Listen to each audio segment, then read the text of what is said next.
Hi, this is Brock Meyer. I want to encourage you with this thought today that there are dreams inside of your heart that God has put there. I believe inside of every single person that God wove together in the womb. He was intentional to put purpose upon their DNA. In Psalm chapter 139, it says that I'm fearfully and I'm wonderfully made.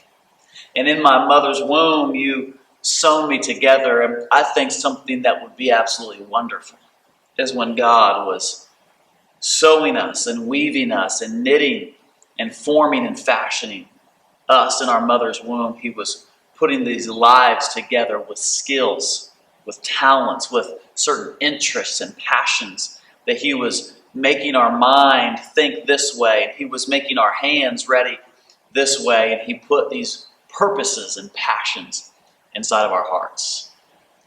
In Proverbs 29:18, it says, without vision, people perish.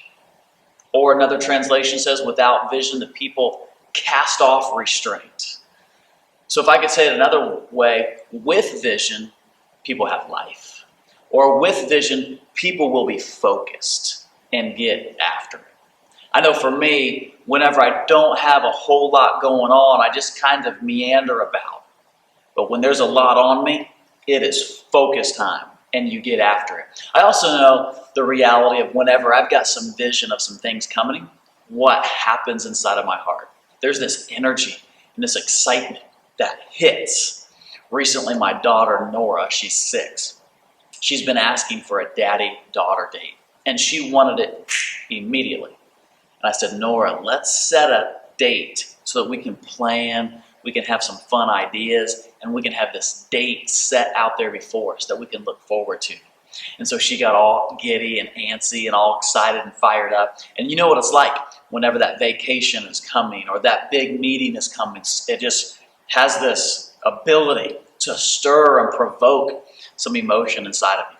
And she'd come up to me and she goes, hey, Dad, 3 days until our daddy-daughter day. And I would come up to her the next day and I'd say, hey, Nora, you know how many more days until our daddy-daughter day? And there was, Dad, tomorrow's our daddy-daughter day. There was so much life that was created inside of her because of a vision of what was going to happen. And that's a small scale compared to the vision for your life. And perhaps you've got a job right now and you're thinking, you know what, this is just a job, but there's a dream that I really think that God has put inside of me. Or maybe it's disconnected from it being a job or being work. Maybe it's obtaining like that unity in marriage. I mean, I dream of having a solid marriage. Or maybe the dream is I want to build bridges with my kids and get those relationships back with my family. I don't know what the dreams are in your heart, but you do, and you've got a vision, and it creates some energy, some excitement, and some focus. I'm reading this book. It's by Bruce Wilkinson called The Dream Giver. And inside this book, he tells the story about a nobody whose name is Ordinary. And he lives in the land of familiar. And he goes to his usual job. And he shops at familiar foods. And he has best friends. And he has different things in his life. And he likes to sit in front of the box and watch TV.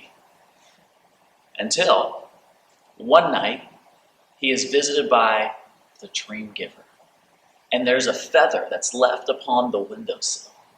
And it's time to start writing a new story.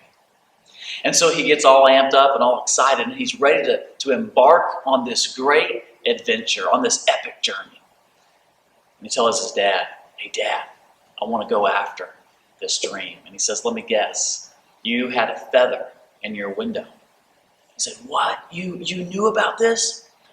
It happened to me once as a young boy, but I was too afraid to pursue that dream. Instead, I just did what my dad did and what his dad did, and we just kind of lived in the land of familiar, and I got my usual job, and now I just sit on the couch and I stare at the box. Son, it's much safer just to play it safe right here. But there was something inside of him, and he knew he couldn't just sit around and watch life pass him by with this burning passion inside of him. And so he packs his suitcase and he sets off to the land of the unknown. And he has to pass through different borderlands. And the first border that he has to bust through is called comfort zone. I'll tell you, the story goes on, and it's pretty awesome because there's giants in the land, and there's these invisible walls of fear, and there's all of the critics and haters that want to come out and say, you shouldn't do it, you can't do it, it's not worth it, don't take the risk. But I want to encourage you with this. The way you are living your life says a lot about the way you view God. And either God's faithful or he's not. Either God's a big, visionary God, or he's a pretty boring God.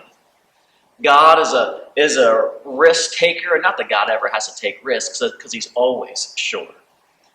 But his people might feel like they're taking risks to put big faith in him. I just want to encourage you. I know there's some stuff sitting inside of your heart. You've always wanted to write that book. You've always wanted to save up money and do this awesome family trip. And that's just a dream in your heart. And you just put it off. No, it's not right. It's not worth it. You've always wanted to start that little business. You've always wanted to maybe go ask that person for forgiveness. There's something in you that's saying, come on, you're better than this. Let's bust through. Whatever those things are, I believe that those are written down deep into your marrow. It's who you are. And I want to encourage you to max out who you are, because whose you are is inviting you to go a little bit deeper. Come on. There's a better life than just living in this casual, usual, normal, nominal, familiar, boring existence. Let's go. Because there's an epic adventure waiting just on the other side of your fear and on the other side of your comfort zone. So receive the invitation today. Get the vision for the person that you want to become, and let's go be everything that Christ Jesus has dreamt us to be.